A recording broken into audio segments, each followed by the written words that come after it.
퇴직금과 적금, 집까지 처분해 모은 돈, 총 12억 원이었습니다. 은퇴 후 제2의 인생을 꿈꾸며 말레이시아로 이주한 박병수 씨. 하지만 단 한 번의 투자, 그 선택으로 모든 돈을 잃었고 결국 한국으로 돌아와 35만 원짜리 여인숙에 몸을 뉘어야 했습니다. 12억 원을 가진 은퇴자가 어떻게 한순간에 무너졌을까요? 오늘 그 충격적인 이야기를 전해드립니다. 정년퇴직을 맞이하던 날, 박병수 씨의 얼굴에는 미소가 번졌습니다. 30년 넘게 지방공기업 행정팀장으로 근무했습니다. 그의 손에는 동료들이 건넨 꽃다발이 들려 있었습니다. 박수와 환호 속에서 사진을 찍었습니다. 순간만큼은 세상의 주인공이 된 듯 했습니다. 그러나 집으로 돌아오는 길, 화려했던 소리는 사라지고 손에 남은 건 시들어가는 꽃다발 뿐이었습니다. 다음 날 아침, 익숙했던 알람은 울리지 않았습니다. 눈을 뜨자 거실 시계 초침 소리만 들렸습니다. 틱탁, 틱탁. 그 소리가 가슴을 두드렸습니다. 30년 동안 반복된 출근길이 사라진 자리, 낯선 정적이 거실을 가득 채웠습니다. 식탁 위에는 된장국과 달걀말이가 놓여 있었습니다. 그러나 숟가락을 드는 손끝은 무겁기만 했습니다. 그는 속으로 중얼거렸습니다. 오늘 하루 나는 무엇을 해야 하지? 박병수 씨의 자산은 약 12억 원이었습니다. 퇴직금, 적금, 전세보증금을 합친 금액입니다. 겉보기에 든든했지만 계산기는 냉정했습니다. 생활비 300만 원, 1년에 3,600만 원, 10년이면 3억 6천만 원, 30년이면 10억 원이 넘습니다. 여기에 전기세, 관리비, 병원비까지 더해진다면 12억 원은 결코 여유롭지 않았습니다. 마트에 들렀을 때도 불안감은 커졌습니다. 파 한 단 3,900원, 두부 한 모 4,000원. 예전엔 대수롭지 않던 숫자들이 이제는 예리한 칼날처럼 다가왔습니다. 계산대를 지나며 깊은 한숨이 흘러나왔습니다. 이 돈도 결국 금방 줄어들겠구나. 퇴직은 자유일 거라 믿었습니다. 그러나 현실은 달랐습니다. 시간은 많아졌지만 그 시간을 어떻게 채워야 할지 몰랐습니다. 무엇보다 돈에 대한 불안감이 그의 마음을 조금씩 잠식해 갔습니다. 불 꺼진 거실에 홀로 앉아있던 그는 손에 남은 꽃다발을 내려다보았습니다. 그리고 속으로 생각했습니다.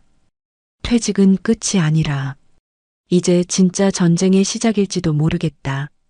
어느 날 박병수 씨는 유튜브 영상을 보게 됐습니다. 화면에는 화려한 자막이 번쩍였습니다. 말레이시아 한 달 생활비 120만 원. 저렴한 렌트, 풍족한 생활. 영상 속에는 푸른 바다와 고급 콘도가 나왔습니다. 길거리 음식은 단돈 몇천 원. 마치 새로운 낙원처럼 보였습니다. 그날 이후 박병수 씨의 머릿속에는 말레이시아라는 두 글자가 지워지지 않았습니다. 그는 아내와 함께 짧은 체험 여행을 준비했습니다. 그는 그렇게 마음을 굳혔습니다. 쿠알라룸푸르 공항에 도착하자 뜨거운 공기와 이국적인 향기가 몰려왔습니다. 택시 창밖으로는 야자수가 줄지어 서 있었습니다. 첫날 들른 현지 시장에서 박병수 씨는 놀랐습니다. 과일 한 봉지가 2,000원, 닭고기 한 마리 7,000원 남짓.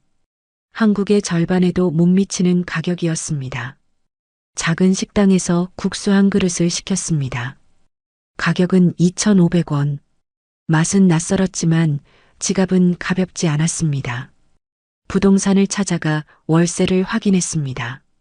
70만 원짜리 콘도에는 수영장과 헬스장이 딸려 있었습니다. 넓은 거실과 전망 좋은 창문까지. 그는 속으로 감탄했습니다. 아내도 창밖을 바라보며 고개를 끄덕였습니다. 대화는 길지 않았습니다. 그러나 두 사람의 마음속에는 같은 생각이 피어났습니다. 그날 밤 숙소에서 그는 영수증을 꺼내 보았습니다. 과일 2,000원, 국수 2,500원, 월세 70만 원. 하나하나가 믿기 어려운 숫자였습니다. 박병수 씨는 마음속으로 확신했습니다. 여기라면 은퇴 후에도 충분히 여유롭게 살 수 있겠다. 창밖으로 번져가는 불빛을 바라보며 그는 오래간만에 희망이라는 단어를 떠올렸습니다. 체험 여행을 마친 뒤 박병수 씨는 결심했습니다. 그는 아내와 상의했고 부부는 3개월간 준비에 들어갔습니다. 비자 대행 절차, 항공권 예약, 집 정리와 잔금 처리, 매일같이 해야 할 일이 쌓여갔습니다. 그러나 가장 큰 문제는 가족이었습니다. 자녀들은 강하게 반대했습니다. 아버지, 언어도 문제예요. 의사소통 안 되면 큰일 납니다. 병원 시설도 불편해요. 한국이 훨씬 안전합니다. 짧은 대화였지만 그 속에는 간절함이 담겨 있었습니다. 하지만 박병수 씨의 마음은 이미 멀리 향해 있었습니다. 아이들의 만류에도 그는 해외 이주를 택했습니다. 그는 속으로 그렇게 되뇌었습니다. 비자 대행 비용과 항공료, 정착을 위한 각종 수수료까지 총 4천만 원 가까운 돈이 빠져나갔습니다. 드디어 출국의 날, 공항 출국장에 들어서는 순간 박병수 씨의 가슴은 벅차올랐습니다. 멀리서 손을 흔드는 아이들의 얼굴은 희미하게 멀어졌습니다. 그 순간에도 그는 스스로에게 말했습니다. 말레이시아에 도착한 부부는 새 아파트에 입주했습니다. 넓은 거실, 새 가구, 시원한 바람이 불어왔습니다. 짐을 풀고 앉은 첫날 밤, 박병수 씨는 창문 밖 도시의 불빛을 바라보며 속으로 안도했습니다. 말레이시아에 정착한 지 얼마 지나지 않아 박병수 씨는 현지 한인 모임에 참석했습니다. 좁은 카페에는 20여 명의 한국인들이 모여 있었습니다. 어색한 미소들이 오가는 가운데 박병수 씨는 구석 자리에 조용히 앉았습니다. 그때 한 남자가 다가왔습니다. 사업가 유도현이었습니다. 정장 차림새가 단정했고 미소는 지나칠 만큼 환했습니다. 모임이 끝난 뒤 유도현은 자연스럽게 제안했습니다. 차로 집까지 데려다 주겠다는 것이었습니다. 박병수 씨는 처음엔 사양했습니다. 하지만 유도현의 거듭된 권유에 결국 차에 올랐습니다. 고급 세단의 가죽 시트는 부드러웠고 은은한 향수 냄새가 코끝을 스쳤습니다. 라디오에서는 경쾌한 재즈가 흘러나왔습니다. 집 앞에 도착하자 유도현은 명함을 건넸습니다. 형님, 혼자 오셔서 힘드실 텐데 제가 챙겨드리겠습니다.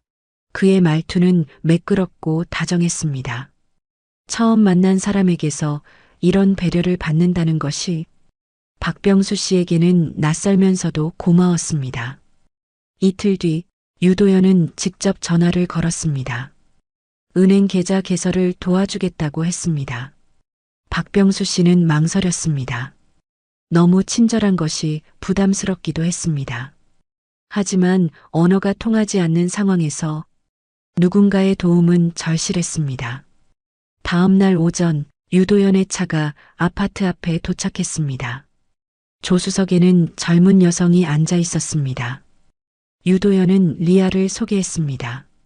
리아는 공손하게 인사를 했습니다. 영어와 한국어를 자유롭게 구사했고 미소는 언제나 상냥했습니다. 은행에 도착하자 리아는 서류를 미리 준비해 두었습니다. 복잡한 절차들을 차근차근 설명했고 은행 직원과의 대화도 매끄럽게 통역했습니다. 30분 만에 계좌 개설이 완료되었습니다. 박병수 씨는 감탄하지 않을 수 없었습니다. 혼자였다면 반나절은 걸렸을 일이었습니다. 점심시간 유도현은 고급 한식당으로 안내했습니다. 메뉴판을 보니 한 끼에 $50가 넘는 가격이었습니다. 박병수 씨가 부담스러워하자 유도연은 자연스럽게 계산을 했습니다. 식사 중에 유도연은 자연스럽게 물었습니다. 한국에서 어떤 일을 했는지, 은퇴 후 계획은 무엇인지, 말레이시아에 얼마나 머물 예정인지. 박병수 씨는 솔직하게 대답했습니다. 30년간 공무원 생활을 했고 퇴직금으로 여유로운 노후를 꿈꾸고 있다고 했습니다. 유도연은 고개를 끄덕이며 들었습니다. 그의 눈빛에는 묘한 관심이 번뜩였습니다. 식사를 마친 뒤 유도연은 병원까지 함께 갔습니다. 건강검진 예약을 잡아주었고 의료진과의 소통도 리아가 도왔습니다. 오후 늦게 통신사에 들렀습니다. 휴대폰 개통 절차도 복잡했지만 리아의 도움으로 간단히 해결되었습니다. 하루 종일 이어진 친절에 박병수 씨는 고마움과 동시에 의구심을 느꼈습니다. 왜 이렇게까지 도와주는 걸까? 하지만 그 의구심은 곧 사라졌습니다. 낯선 땅에서 누군가의 도움만큼 소중한 것은 없었기 때문입니다. 집 앞에서 차를 내리며 박병수 씨는 진심으로 감사 인사를 전했습니다. 유도연은 겸손하게 웃으며 답했습니다. 그날 밤 박병수 씨는 아내에게 말했습니다. 오늘 하루 있었던 일들을 차근차근 설명했습니다. 아내는 조용히 듣다가 걱정스러워했습니다. 박병수 씨는 잠시 망설였습니다. 동포끼리는 서로 도울 수 있다고 생각했습니다. 아내는 더 이상 말하지 않았습니다. 하지만 그의 얼굴에는 여전히 걱정이 어려 있었습니다.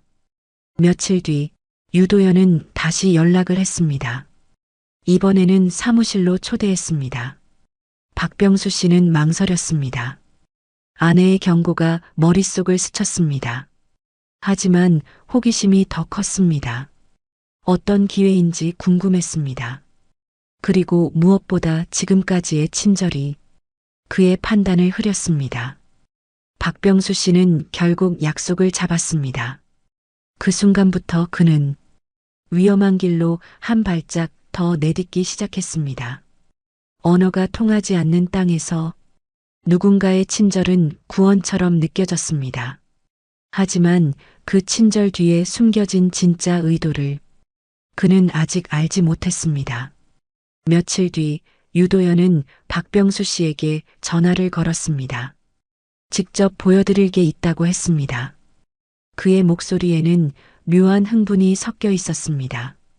마치 큰 비밀을 공유하려는 듯한 톤이었습니다. 30분 뒤 유도연의 검은색 세단이 아파트 앞에 도착했습니다. 차 안에는 은은한 향수 냄새가 퍼져 있었고 가죽 시트의 감촉이 고급스러웠습니다. 차가 도시를 벗어나 외곽으로 향할수록 박병수 씨의 마음에는 묘한 설렘이 피어올랐습니다. 창밖으로는 점점 한적한 풍경이 펼쳐졌습니다. 40분을 달려 도착한 곳은 끝없는 황무지였습니다. 모래와 잡초만 가득한 벌판이 지평선까지 이어졌습니다. 뜨거운 바람만이 허공을 가르며 흩날렸습니다. 박병수 씨는 차에서 내려 주변을 둘러보았습니다. 어디를 봐도 개발의 흔적은 찾을 수 없었습니다.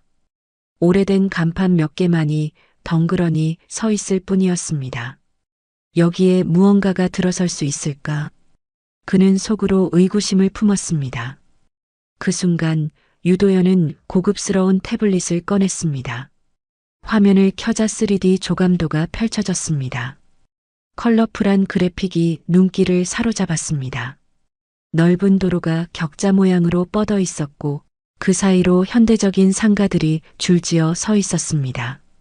고층 빌딩 사이에는 푸른 공원이 조성돼 있었습니다. 유리 벽면을 가진 대형 쇼핑몰이 중앙에 자리했고 그 주변으로는 고급 주거단지가 배치돼 있었습니다. 마치 미래 도시의 청사진 같았습니다. 유도연은 화면을 확대하며 설명을 시작했습니다. 2년 후면 이곳이 상업지구로 변한다고 했습니다. 투자하면 배당과 거주 비자까지 해결된다고 했습니다. 박병수 씨는 태블릿 화면에 빨려 들어갔습니다. 황량한 현실과 화려한 청사진 사이의 간극이 컸지만 그래픽의 완성도는 의심할 여지가 없어 보였습니다. 옆에 서 있던 리아가 서류 뭉치를 꺼냈습니다. 두껍고 정교하게 제작된 투자 설명서였습니다. 표지에는 정부 기관의 로고가 선명하게 인쇄돼 있었습니다. 첫 페이지를 넘기자 승인 도장이 빼곡했습니다. 빨간 인주가 선명한 원형 도장들이 줄지어 있었습니다. 복잡한 영어와 말레이어로 가득한 공문서 형태였습니다. 박병수 씨는 서류를 한 장씩 넘겨보았습니다. 이해할 수 없는 외국어가 대부분이었지만 공식 문서의 체계와 형식은 완벽해 보였습니다. 특히 마지막 페이지의 큰 도장이 인상적이었습니다. 금박으로 테두리를 두른 원형 인장이었고 그 안에는 복잡한 문양과 글자가 새겨져 있었습니다. 리아가 몇 개의 핵심 부분을 번역해 주었습니다. 정부 승인 완료, 환경영향평가 통과, 건설허가 발급 예정 등의 내용이었습니다. 박병수 씨의 시선은 그 도장에서 좀처럼 떨어지지 않았습니다. 마치 모든 것이 진짜로 보장된 듯한 착각에 빠졌습니다. 의심보다는 확신이 서서히 자리 잡기 시작했습니다. 유도연은 추가로 몇 장의 사진을 보여주었습니다. 비슷한 다른 지역의 개발 사례들이었습니다.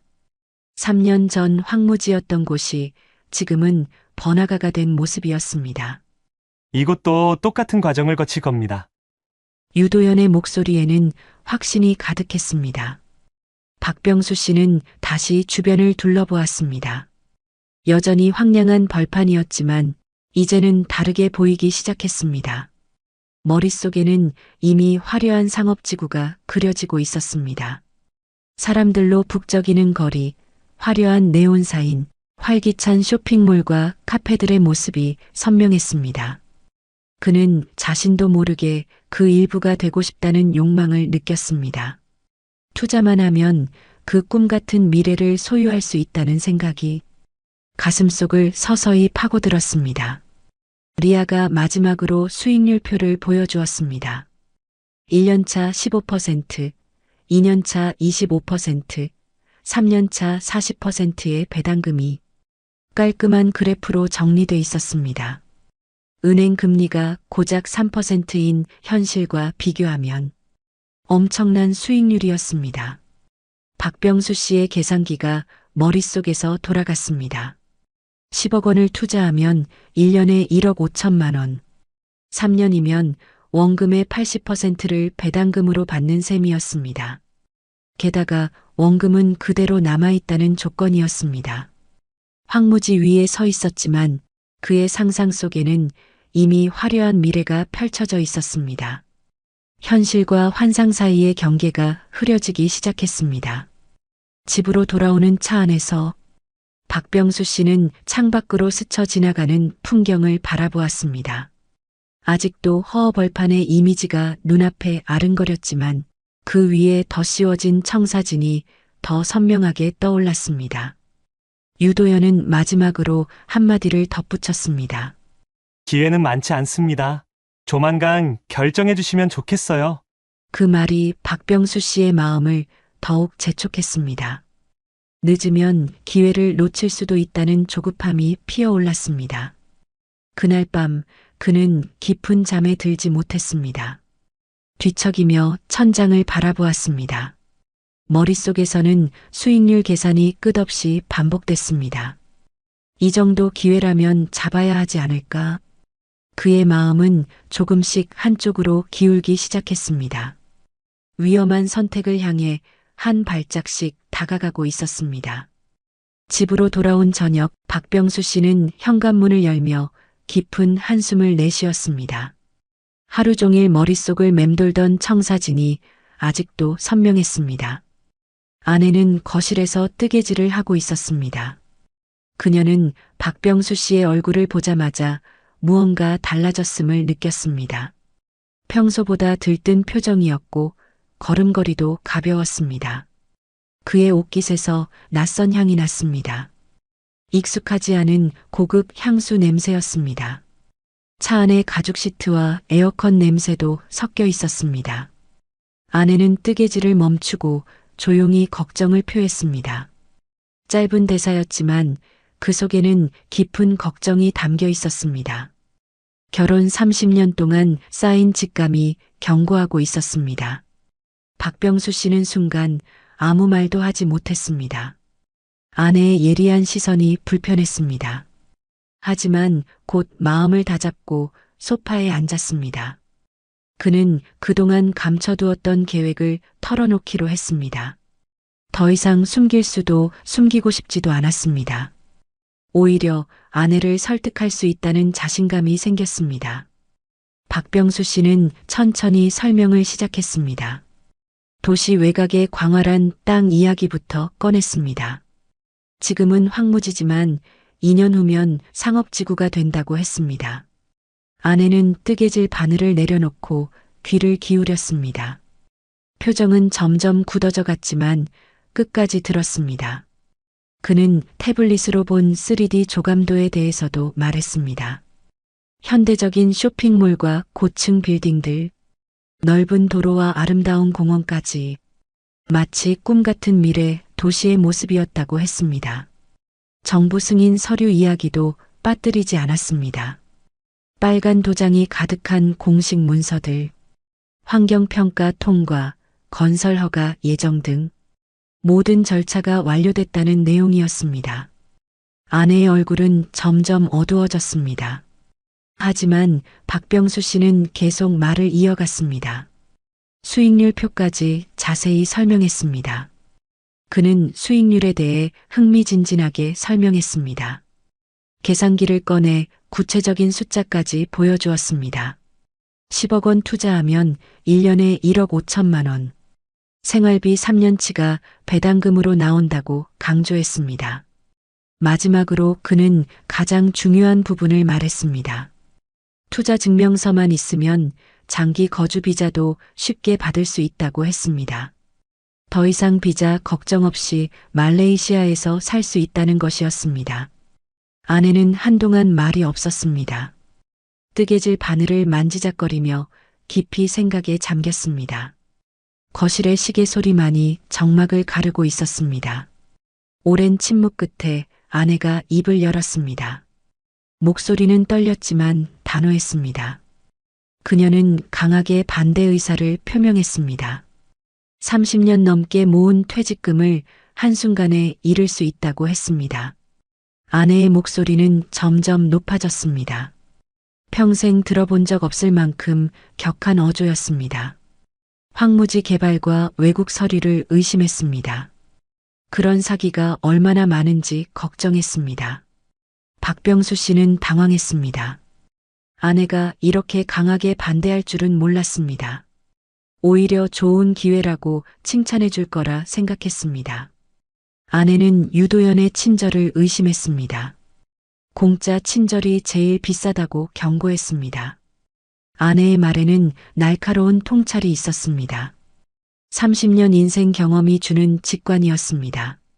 하지만 박병수 씨의 마음은 이미 한쪽으로 기울어 있었습니다. 유도연의 자신감 있는 태도가 계속 떠올랐습니다. 리아가 보여준 정교한 서류들도 머릿속을 맴돌았습니다. 무엇보다 화려한 상업지구의 환상이 그를 사로잡고 있었습니다.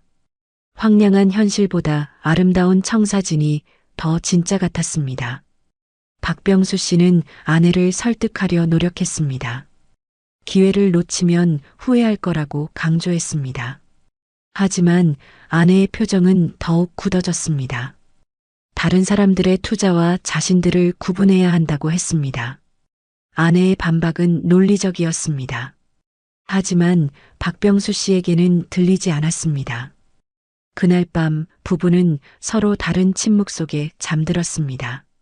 아내는 걱정으로 뒤척였고 박병수 씨는 투자 계획으로 머리가 복잡했습니다. 새벽 2시 박병수 씨는 잠에서 깼습니다. 옆에서 자는 아내의 고른 숨소리가 들렸습니다. 그는 조용히 일어나 거실로 나갔습니다. 어둠 속에서 그는 깊이 생각했습니다. 아내의 경고와 자신의 확신 사이에서 고민했습니다. 하지만 결론은 이미 정해져 있었습니다. 그는 스스로를 합리화하며 결심을 굳혔습니다. 아내가 너무 보수적이라고 생각했습니다. 기회를 보는 눈이 부족하다고 판단했습니다. 위험한 선택을 향한 마지막 브레이크마저 서서히 풀어지고 있었습니다. 창밖으로는 말레이시아의 밤하늘이 펼쳐져 있었습니다. 별들이 반짝이고 있었지만 그의 눈에는 보이지 않았습니다. 오직 머릿속에는 10억 원이라는 숫자와 40%라는 수익률만이 맴돌고 있었습니다. 며칠 뒤 박병수 씨는 드디어 결정을 내렸습니다. 아침부터 마음은 무거웠습니다. 그러나 손에는 이미 인감 도장과 서류 봉투가 들려 있었습니다. 거울 앞에서 그는 넥타이를 메었습니다. 30년 공직 생활 중 가장 중요한 계약 같다고 생각했습니다. 떨리는 손으로 정장 단추를 채웠습니다. 침실 문 앞에 선 아내가 그를 바라보았습니다. 말은 없었지만 눈빛에는 깊은 걱정이 어려 있었습니다. 현관문을 나서며 뒤돌아보자 아내는 여전히 같은 자리에 서 있었습니다. 마지막까지 붙잡고 싶다는 마음이 읽혔습니다. 택시를 타고 유도연의 사무실로 향했습니다. 교통은 막혔지만 마음은 더 조급했습니다. 창밖 풍경은 빠르게 스쳐갔지만 눈은 초점 없이 흔들렸습니다. 빌딩 앞에 도착했습니다. 30층 고층 건물의 15층. 엘리베이터가 올라가는 동안 심장 박동은 점점 빨라졌습니다. 문이 열리자 시원한 에어컨 바람이 스쳤습니다. 하지만 이마에는 알 수 없는 땀이 맺혔습니다. 유도현과 리아가 환하게 맞이했습니다. 정장 차림의 두 사람은 전문가처럼 보였습니다. 회의 테이블 위에는 두터운 계약서가 놓여 있었습니다.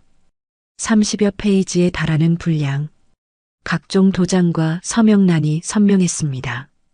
첫 페이지에는 투자 조건이 상세히 적혀 있었습니다. 10억 원 투자, 3년간 배당 보장, 거주 비자 발급 지원. 박병수 씨는 한 장 한 장 읽어보려 했습니다. 그러나 대부분은 영어와 말레이어. 리아가 곁에서 핵심만 짧게 번역해 주었습니다. 5페이지째에서 수익률 조항이 눈에 들어왔습니다.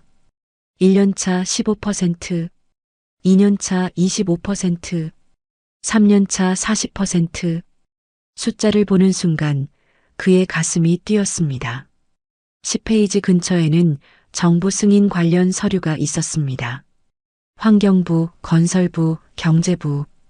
빨간 도장이 빼곡히 찍혀 있었습니다. 공신력이 있어 보였습니다. 20페이지쯤 작은 글씨의 위험 고지 조항도 있었습니다. 그러나 리아는 대수롭지 않다는 듯 넘겼습니다. 마지막 페이지. 서명란과 인감날인 칸이 눈에 들어왔습니다. 목에서 침이 꿀꺽 넘어갔습니다. 유도현이 금빛 펜촉에 만년필을 건넸습니다. 손끝이 잠시 떨렸습니다. 아내의 얼굴이 떠올랐습니다. 그러나 곧 화려한 상업지구의 청사진이 그것을 덮었습니다. 30초의 망설임 끝에 그는 펜을 들었습니다. 또박또박 이름을 적고 인감도장을 꾹 눌렀습니다. 빨간 인주가 선명히 번졌습니다. 돌이킬 수 없는 지점을 넘어섰습니다. 이제 송금만 남았습니다. 휴대폰 뱅킹 앱을 켰습니다. 화면에 표시된 금액은 10억 원. 평생 모은 전 재산이었습니다. 송금 버튼을 누르기까지 1분. 손가락은 화면 위에서 망설였습니다. 마침내 버튼을 눌렀습니다. 송금 완료 메시지가 떴습니다. 통장 잔액이 급격히 줄어들었습니다. 하지만 끝이 아니었습니다. 유도현은 추가 서류를 내밀었습니다. 수수료와 대행비 항목이 나열돼 있었습니다. 정부 승인 수수료 800만 원, 법무법인 대행비 1,200만 원, 비자 발급 수수료 500만 원, 기타 행정비용 500만 원, 총 3천만 원. 박병수 씨는 당황했지만 이미 늦었습니다. 주계약을 맺은 이상 부대 비용은 필수라고 했습니다. 그는 결국 추가 송금도 진행했습니다. 두 번째 송금까지 마치자 통장에 남은 돈은 2억 원이 채 안 됐습니다. 계약이 끝나자 리아가 미소 지으며 축하 인사를 건넸습니다. 유도현도 악수를 청했습니다. 이제 모든 절차가 끝났습니다. 2년 후면 큰 수익을 보실 겁니다. 그 한마디에 불안은 눈 녹듯 사라졌습니다. 올바른 선택을 한 듯 안도감이 밀려왔습니다. 사무실을 나서며 엘리베이터에 오른 그의 발걸음은 가벼웠습니다. 10억 원을 송금했지만 마음은 오히려 편안했습니다. 이제 모든 게 순조롭게 풀릴 거야. 그는 스스로를 위로하며 중얼거렸습니다. 택시 창밖으로 말레이시아 거리가 흘러갔습니다. 2년 후 이 모든 것이 자신의 투자로 더 발전할 거라 믿었습니다. 그러나 그가 보지 못한 것이 있었습니다. 바로 이 순간이 파국의 문을 여는 시작이라는 사실. 집에 돌아와 현관문을 열었을 때 아내가 거실에서 기다리고 있었습니다. 그녀의 표정만으로도 모든 것을 짐작할 수 있었습니다. 박병수 씨는 억지로 웃으며 말했습니다. 이제 기다리기만 하면 돼. 그러나 아내의 얼굴은 더 어두워졌습니다. 거실에는 무거운 정적만이 흘렀습니다. 그날 밤 그는 모처럼 깊이 잠들었습니다. 꿈속에서는 화려한 상업지구를 거닐고 있었습니다. 하지만 옆에 누운 아내는 한숨도 이루지 못했습니다. 천장을 바라보며 최악의 상황을 준비하고 있었습니다. 그 불안한 예감은 곧 현실이 될 예정이었습니다. 계약을 체결한 지 일주일 후 박병수 씨는 설레는 마음으로 현장을 찾았습니다. 혹시 공사가 시작됐을까 하는 기대감이 있었습니다. 하지만 현장은 여전히 황량했습니다. 넓은 벌판에는 바람만 불고 있었습니다. 표지판 하나조차 새로 설치되지 않았습니다. 그는 스스로를 위로했습니다. 아직 일주일밖에 안 됐으니까 당연하다고 생각했습니다. 대규모 개발 사업은 시간이 걸리는 법이라고 합리화했습니다. 2주째가 되자 조금씩 불안해지기 시작했습니다. 유도현에게 전화를 걸어 진행 상황을 물어보았습니다. 환경심사가 예상보다 오래 걸린다는 대답이 돌아왔습니다. 한 달째 박병수 씨는 다시 현장을 방문했습니다. 이번에는 아내와 함께 갔습니다. 혹시 자신이 놓친 변화가 있을까 싶었습니다.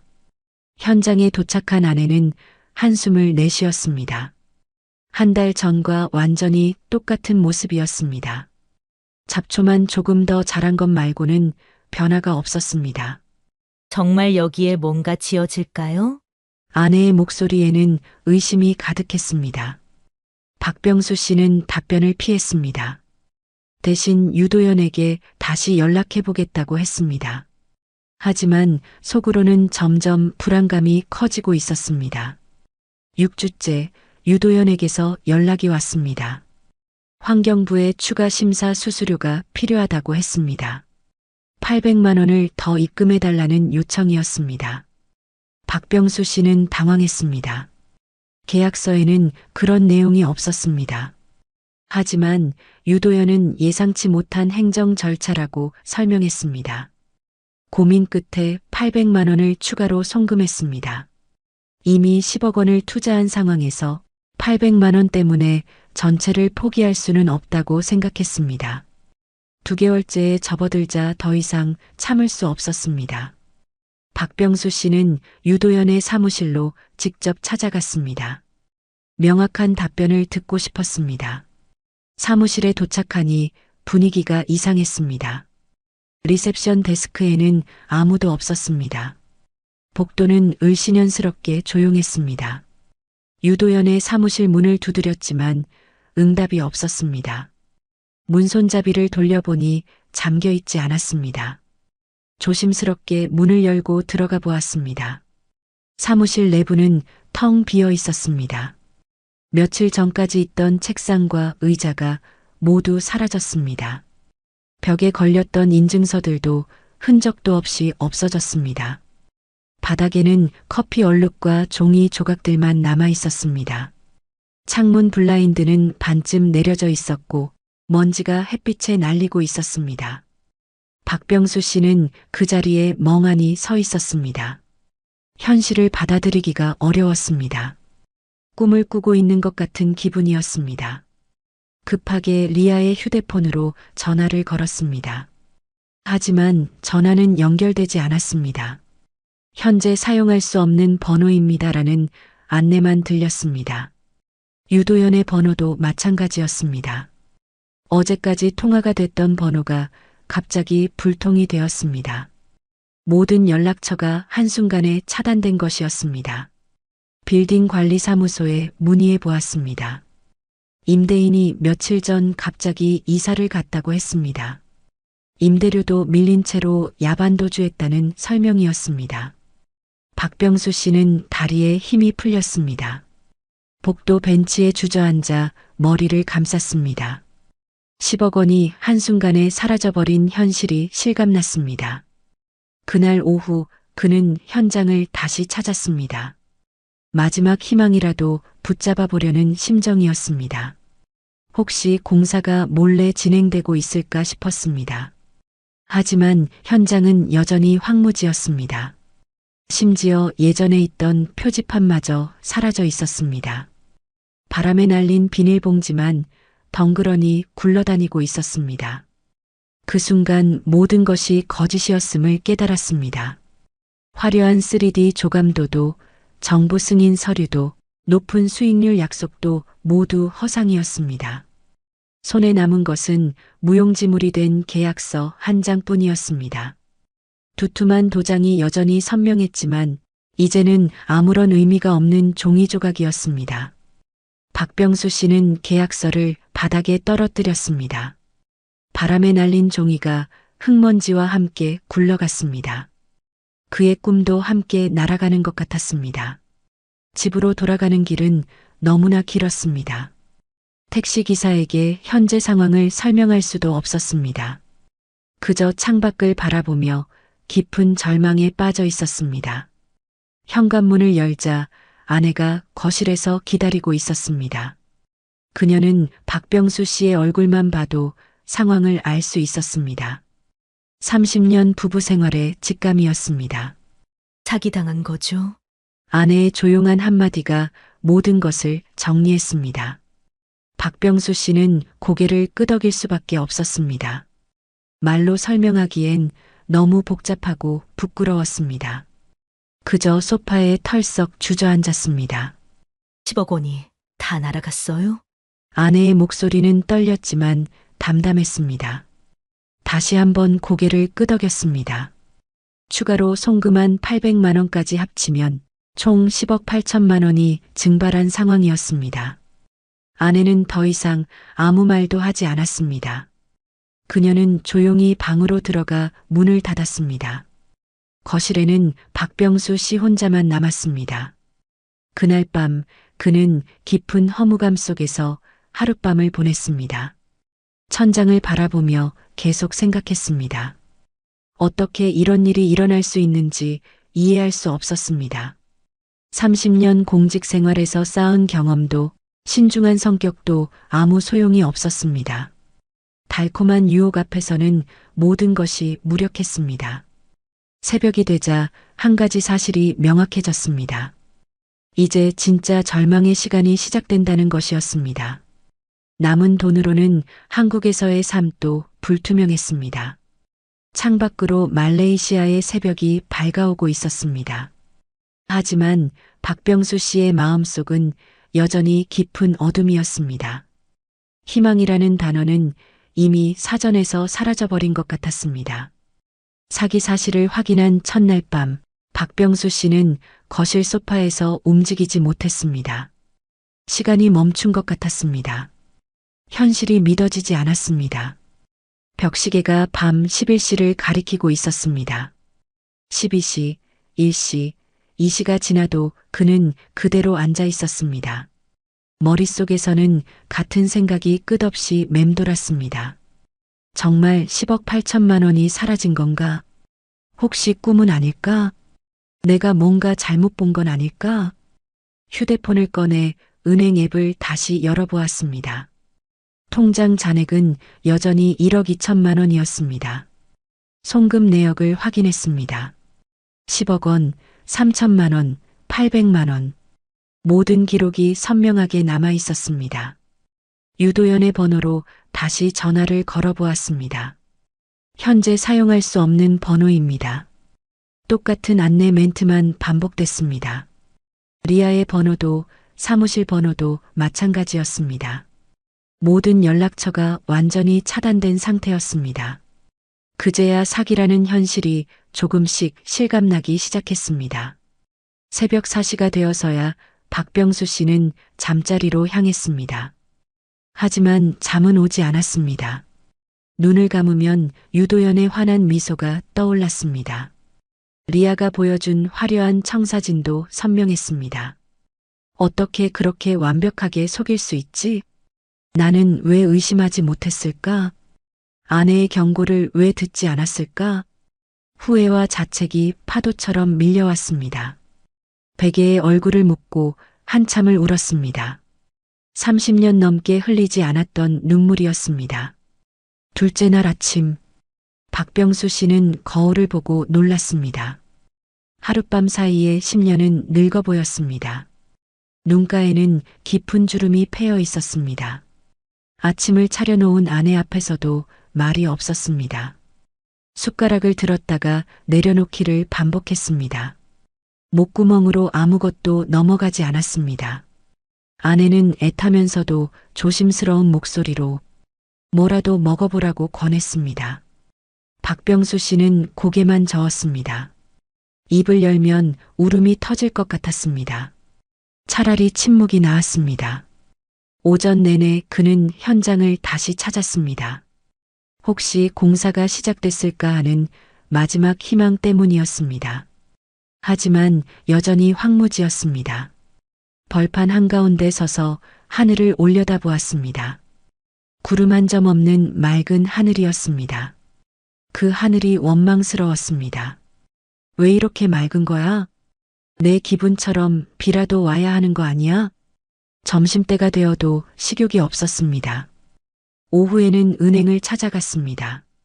송금 취소가 가능한지 물어보려고 했습니다. 은행 직원은 고개를 저었습니다. 이미 상대방이 출금한 상태입니다. 취소는 불가능해요. 그 말을 듣는 순간 다리에 힘이 풀렸습니다. 은행 로비 의자에 주저앉았습니다. 정말 끝났구나. 셋째 날, 박병수 씨는 분노의 시간을 맞았습니다. 더 이상 슬픔이 아니라 화가 치밀었습니다. 이 자식들이 평생 욕을 하지 않던 그의 입에서 거친 말이 나왔습니다.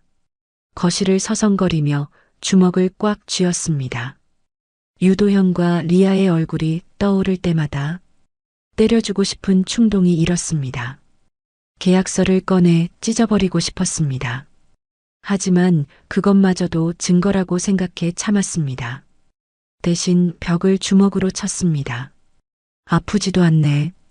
정신적 고통이 너무 커서 육체적 고통은 느껴지지 않았습니다. 오후에는 인터넷으로 비슷한 사기 사례들을 찾아봤습니다. 수십 개의 글이 검색됐습니다. 말레이시아 부동산 사기, 해외 투자 사기 등등. 나만 당한 게 아니구나. 그 사실이 위로가 되기보다는 더 화가 났습니다. 그럼 왜 더 조심하지 못했지? 댓글을 하나씩 읽어봤습니다. 어떻게 그런 뻔한 사기에 당하냐? 요즘 세상에 그런 고수익이 어디 있냐? 상식적으로 생각해봐도 익명의 비난들이 가슴을 찔렀습니다. 다른 사람들 눈에는 정말 바보 같아 보이는 선택이었습니다. 부끄러움과 분노가 뒤섞였습니다. 넷째 날부터는 체념의 시간이 시작됐습니다. 분노도 지쳐버렸습니다. 그저 멍하니 천장만 바라보며 누워 있었습니다. 이제 어떻게 살지?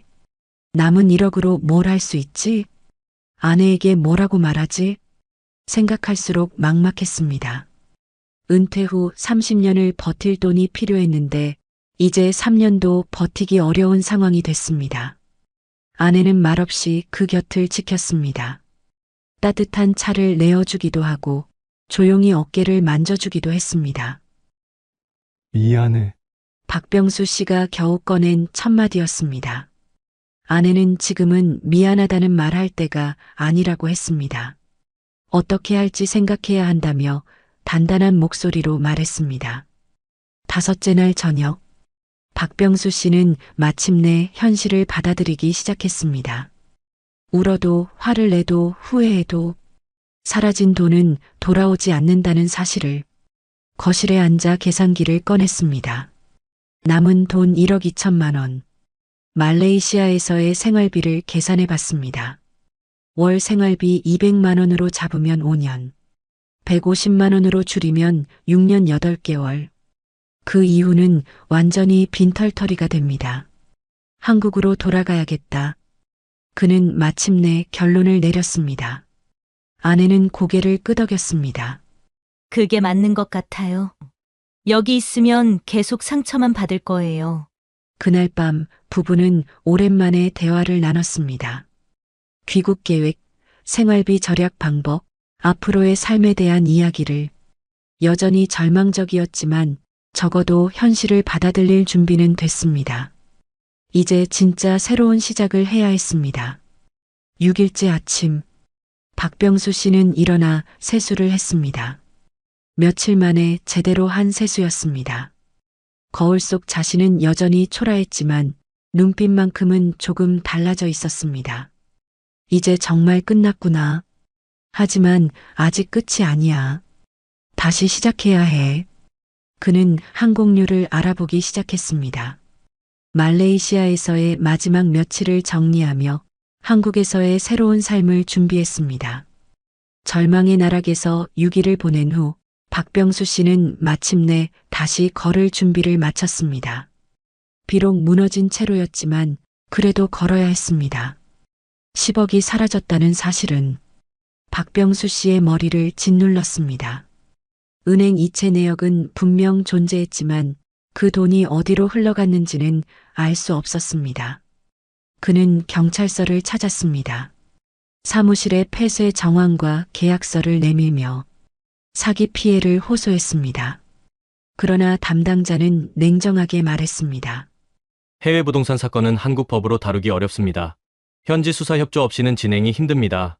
박병수 씨는 변호사 사무실도 찾아갔습니다. 상담을 들은 변호사는 고개를 저었습니다. 국제 소송은 비용이 많이 듭니다. 몇 년을 끌어도 결과가 보장되지 않아요.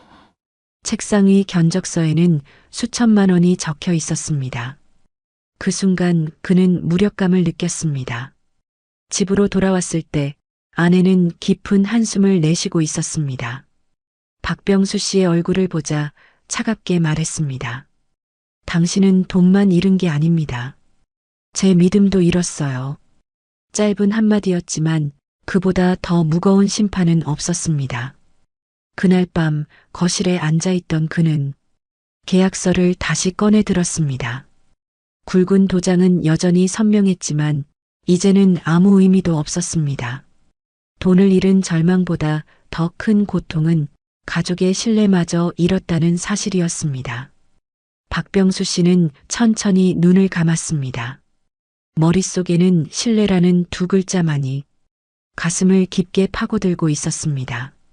사기를 당한 뒤 박병수 씨의 마음속에는 깊은 상처가 남았습니다. 매일같이 후회와 분노가 교차했습니다. 그런 그의 곁에 한 지인이 다가왔습니다. 형님, 여기서라도 조금 만회해 보시죠. 그는 은밀하게 불법 게임장을 권했습니다. 처음에 박병수 씨는 단호히 거절했습니다. 하지만 어느 날 발걸음이 그곳으로 향하고 말았습니다. 구경만 해보자. 스스로를 합리화하며 문을 열었습니다. 실내는 화려한 조명과 소음으로 가득했습니다.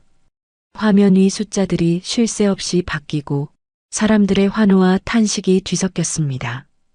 처음엔 그냥 앉아 지켜보았습니다. 그러다 작은 베팅을 해보았습니다. 그리고 뜻밖에도 승리를 거두었습니다. 작은 금액이었지만 그 순간 그의 가슴은 크게 요동쳤습니다. 혹시 여기서 잃은 돈을 되찾을 수 있지 않을까? 그러나 본전을 찾겠다는 집착은 곧 더 큰 구멍을 만들었습니다. 처음엔 수백만 원, 곧 수천만 원이 사라졌습니다. 게임장에 앉아 있을 때마다 그의 얼굴은 점점 초췌해졌습니다. 눈빛은 흔들렸고 손끝은 떨렸습니다. 결국 그는 수억을 잃었습니다. 마지막으로 남은 사억마저 증발했습니다. 손에 쥔 것은 고작 커피 한 잔뿐이었습니다. 그날 밤 바닷가 벤치에 앉아 그는 깊은 어둠 속에서 홀로 중얼거렸습니다. 무료 커피 한 잔 결국 4억짜리였구나. 바다의 파도 소리만이 그의 한숨을 삼켜주고 있었습니다. 은행 앱을 열었을 때 박병수 씨의 눈에 들어온 숫자는 단 한 줄이었습니다. 통장 잔액 4,200원.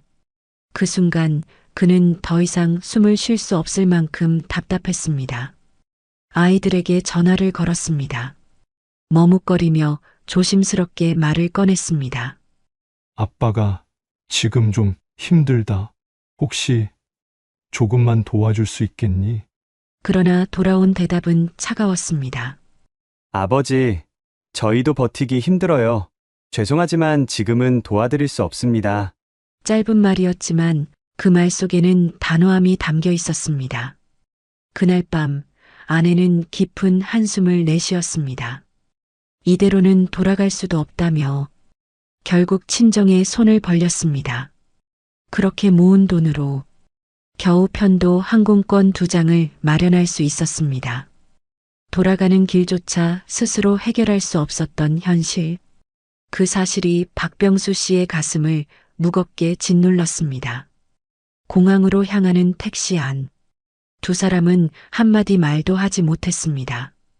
창밖의 풍경은 낯설게 스쳐갔고 가슴속에서는 수치심이 파도처럼 밀려왔습니다.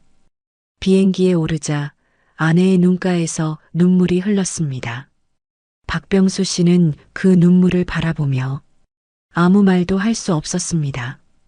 귀국길은 결코 가볍지 않았습니다. 그들의 짐은 무거운 캐리어가 아니라 무너져버린 삶의 잔해였습니다. 그날 두 사람은 눈물 속에서 조국의 땅을 다시 밟았습니다. 그러나 기다리고 있는 것은 희망이 아니라 냉혹한 현실뿐이었습니다. 비행기에서 내린 순간 박병수 씨는 깊은 숨을 들이마셨습니다.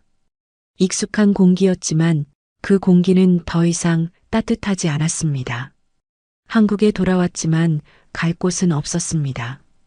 그들이 머물 수 있었던 곳은 월세 35만 원짜리 여인숙 방 한 칸이 전부였습니다. 좁은 복도 끝, 낡은 형광등 불빛 아래 놓인 방. 바닥은 차갑고 벽지는 군데군데 뜯겨 있었습니다. 창문은 작았고 바람은 막지 못했습니다. 아내는 가방을 내려놓으며 조용히 말했습니다. 여기가 우리가 다시 시작할 곳이군요. 밤이 깊어갈수록 허무함은 더 커졌습니다. 침대에 누웠지만 잠은 오지 않았습니다.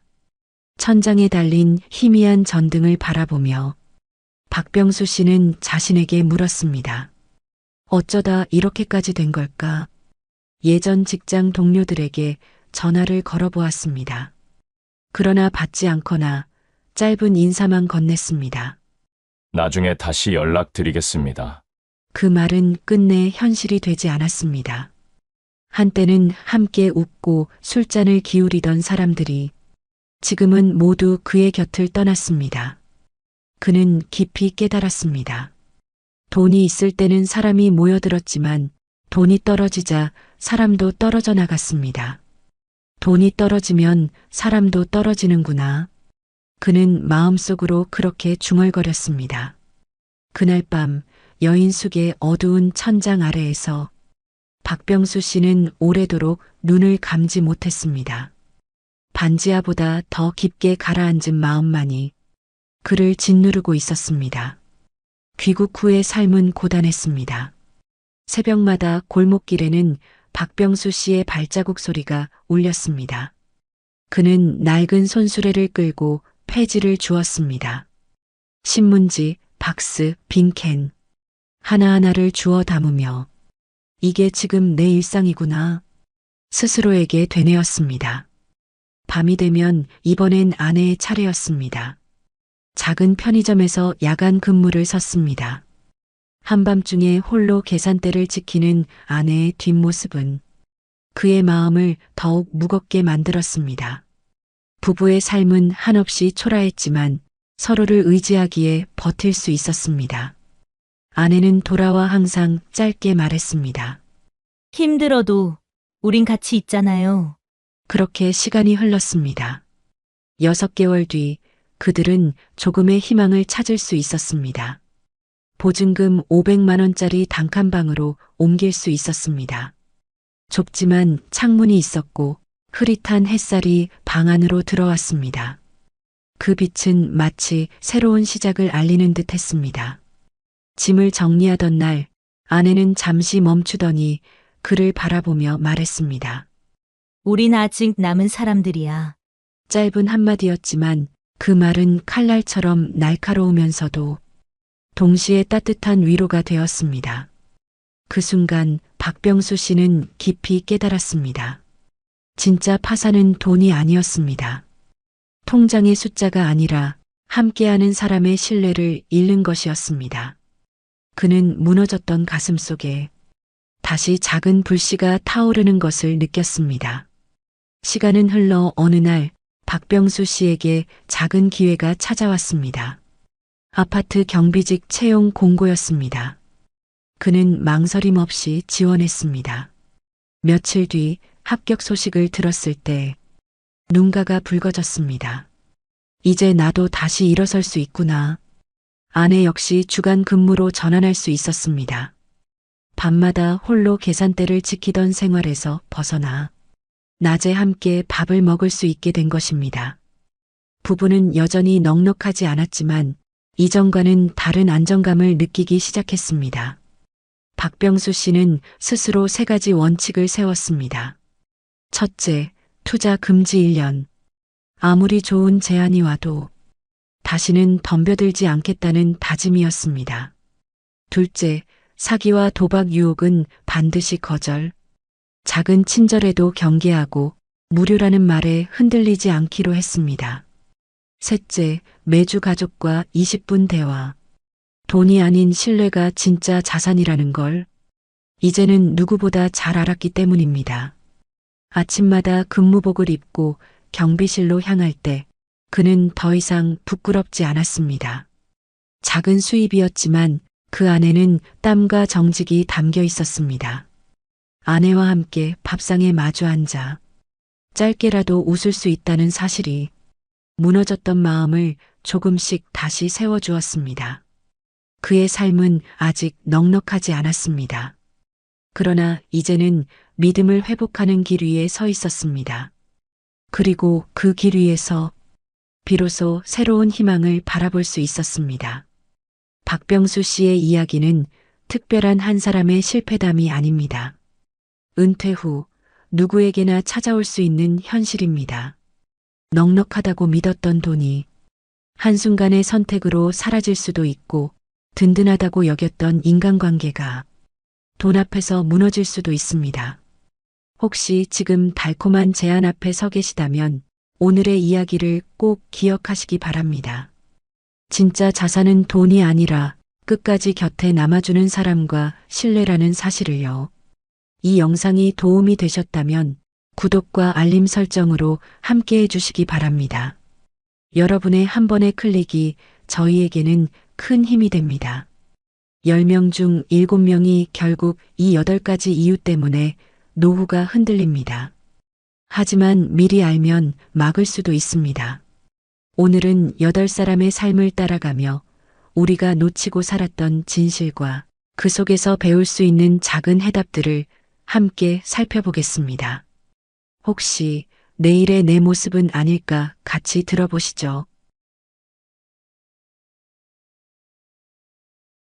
그 시작은 평범했던 하루에 갑자기 찾아온 순간에서 시작됩니다. 마당을 쓸고 텃밭에서 상추를 따고 저녁이면 아내와 산책을 즐기던 남자. 그에게는 이제야 쉰다는 평온이 찾아온 듯 했습니다. 김영수 63. 퇴직 후의 하루는 단순하지만 소박한 즐거움이 있었습니다.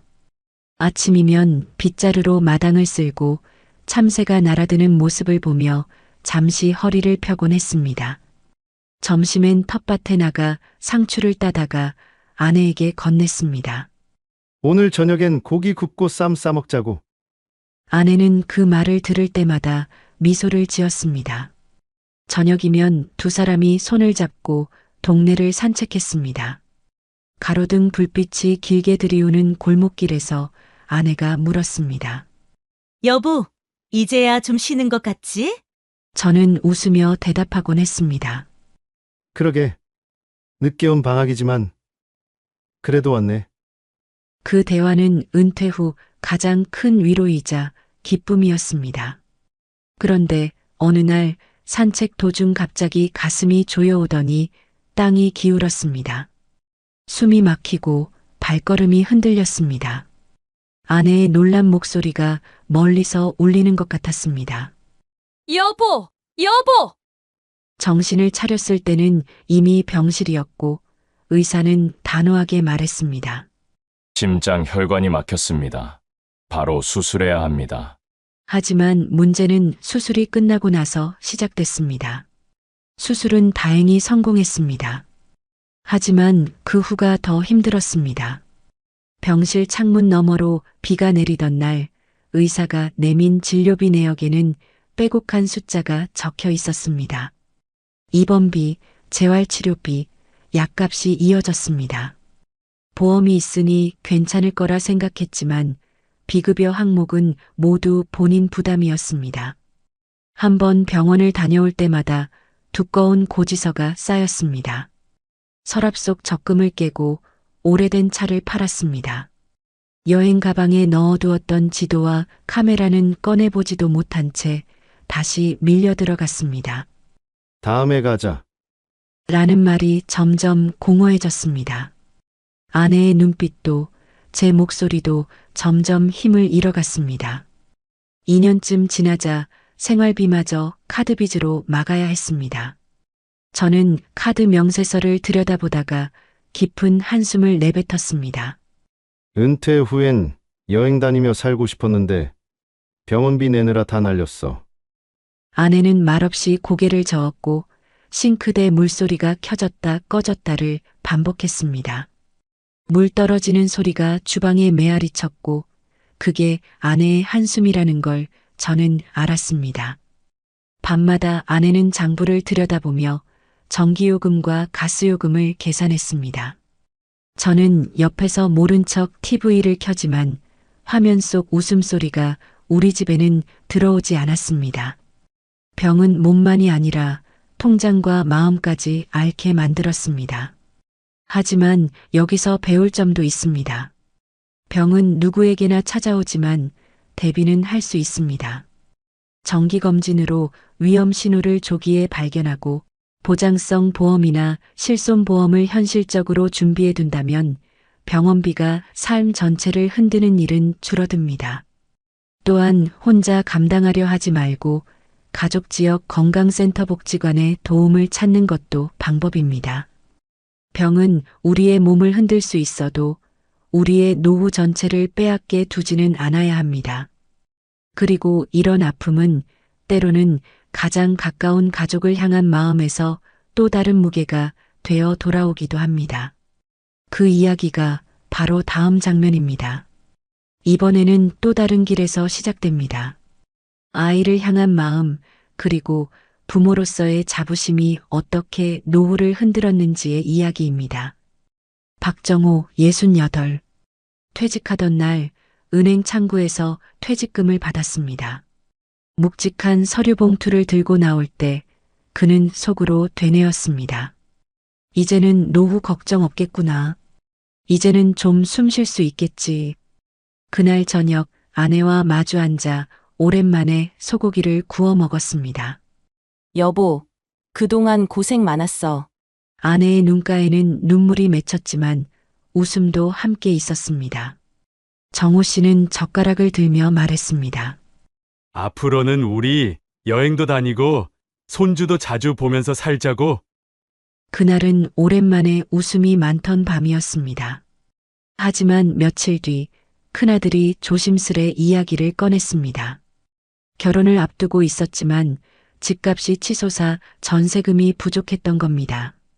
아버지, 조금만 도와주시면 정말 잘 해볼게요. 정호 씨는 망설이지 않고 물었습니다. 얼마나 필요하냐?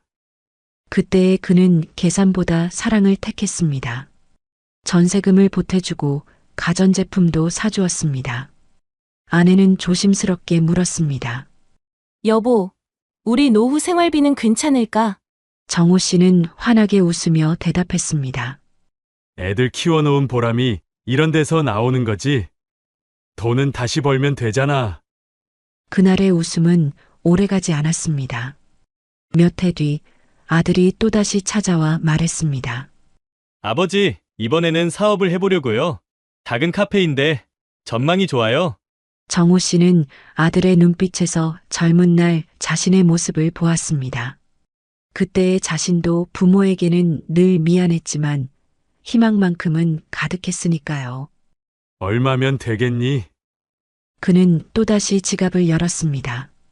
하지만 사업은 오래가지 못했습니다. 손님이 줄었고 빚은 쌓였습니다. 아들은 고개를 숙인 채 자주 말했습니다. 아버지, 죄송해요. 다음 달은 꼭 갚을게요. 정호 씨는 늘 같은 대답을 했습니다. 괜찮다. 젊을 때는 다 그런 거야. 아버지도 예전에 그랬다. 그렇게 시간이 흘러 7년. 통장은 비어 있었고 집안의 공기는 무거워졌습니다. 아내는 숟가락을 들고 있다가 말없이 내려놓았습니다. 여보, 우리 생활비 줄여야겠어. 짧은 말 속에는 수년간 쌓인 피로가 담겨 있었습니다. 정호 씨는 그제야 전기요금 고지서를 정면으로 바라봤습니다. 은행 창구에서 직원이 차갑게 말했습니다. 고객님, 예금이 거의 다 소진되셨습니다. 그 목소리가 멀리서 울리는 듯했고 두 다리가 휘청거렸습니다. 나는 가장이었습니다. 가족을 지켜야 하는 사람이라고 믿었습니다. 그런데 지금은 고개를 숙인 채 은행 대기석에 앉아 있었습니다. 그날 저녁 정호 씨는 조용히 아내에게 말했습니다. 미안해. 아내는 숟가락을 내려놓고 잠시 그를 바라보다 말했습니다. 여보, 우리는 아이들을 사랑했어. 틀린 건 아니야. 다만 우리도 우리를 사랑하는 법을 조금 늦게 배운 거지. 사랑은 틀리지 않았습니다. 다만 방향을 잃었을 뿐이었습니다. 하지만 여기서 우리가 배울 수 있는 것도 있습니다. 부모의 사랑은 값지지만 자녀의 독립은 결국 자녀 스스로의 몫입니다. 무조건적인 지원보다 작은 보탬과 함께 우리도 노후를 준비해야 한다는 대화를 나누는 것이 중요합니다. 퇴직금은 한번 사라지면 다시 모으기 어렵기에 자녀 지원금과 노후 자금은 반드시 구분해 두어야 합니다. 그리고 무엇보다 부모 자신의 삶도 존중받아야 합니다. 사랑은 방향만 바로 잡으면 부모와 자녀 모두를 지켜주는 힘이 됩니다. 그렇지 못하면 다음 이야기처럼 매달의 호흡마저 가빠집니다. 그리고 세 번째 이야기는 혼자가 된 어느 날의 현실에서 시작됩니다. 사랑하는 이를 먼저 떠나보낸 뒤 오직 연금 하나의 의지에 살아가는 노인의 이야기입니다. 김순자 70. 남편을 먼저 떠나보내고 혼자가 된 뒤 집은 더 커졌습니다. 거실에는 남편의 낡은 안경이 그대로 놓여 있었습니다. 먼지가 쌓인 그 안경을 조심스레 닦으며 그녀는 종종 중얼거렸습니다. 여보, 나 오늘도 잘 버텼어. 국민연금 110만 원이 유일한 수입이었습니다. 하지만 매달 나가는 고정 지출은 160만 원. 처음엔 남편과 함께 모아둔 적금을 깨며 버텼습니다. 통장을 열어 도장을 찍을 때마다 그녀는 속으로 되뇌었습니다. 조금만 더 쓰고 말아야지. 금방 다시 채워지겠지. 하지만 몇 년이 지나자 바닥이 보였습니다. 결국 은행 대출을 받아야 했습니다. 이자는 늘어가고 생활은 줄어들었습니다. 냉장고는 점점 텅 비어갔고 전기요금 고지서를 붙잡고 오래 고민하는 일이 잦아졌습니다. 그 순간부터 선택은 더 이상 넉넉함이 아니라 버팀이 되었습니다. 마트에 들른 어느 날 순자 씨는 반짝이는 딸기를 한참 바라보다가 결국 내려놓고 달걀을 골랐습니다. 달걀은 오래 보관할 수 있고 실패하지 않습니다. 내 삶도 달걀 같으면 좋겠다. 깨지지 않는 것으로. 그녀는 그렇게 혼잣말했습니다. 어느 날 아들에게 전화를 걸었습니다. 아들아, 이번 달 조금만.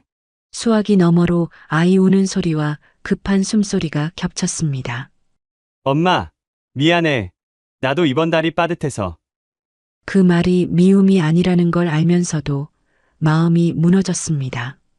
전화를 끊고 난 뒤 그녀는 빈 방 안에서 오래도록 멍하니 앉아 있었습니다.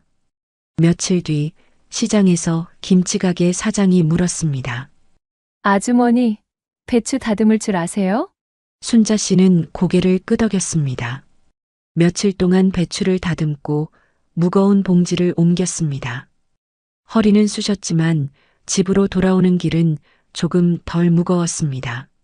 손에 쥔 잔돈이 부딪히는 소리가 나도 아직 사람이라는 걸 알려주는 듯 했습니다. 하지만 그 일은 고정적이지 않았습니다. 어떤 주간은 일이 있었고 어떤 주간은 없었습니다. 고지서는 쉬지 않고 도착하는데 내 돈은 자꾸만 쉬어버렸습니다. 아래층 윤여사가 걱정스레 말했습니다. 순자 씨, 집에 방 하나 비잖아. 학생 하나 들어오게 하면 어때요? 처음엔 손사래를 치며 말했습니다.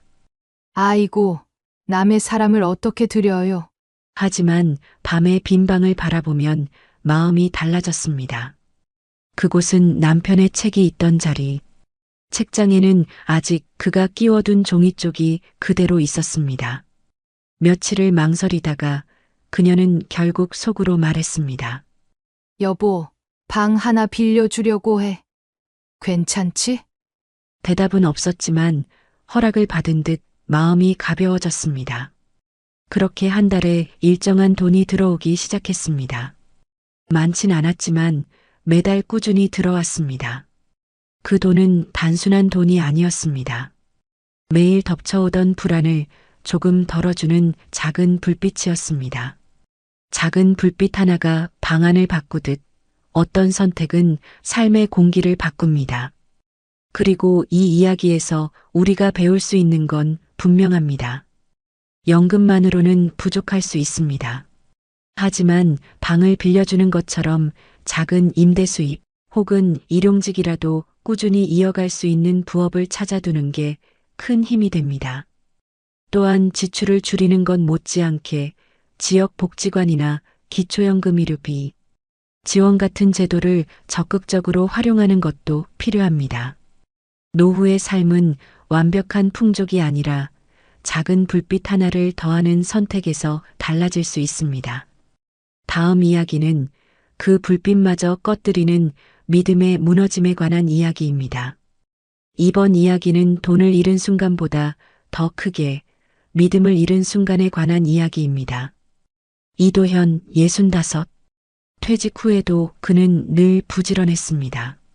아침이면 동네 산책을 하고 오후엔 작은 도서관에서 책을 읽곤 했습니다.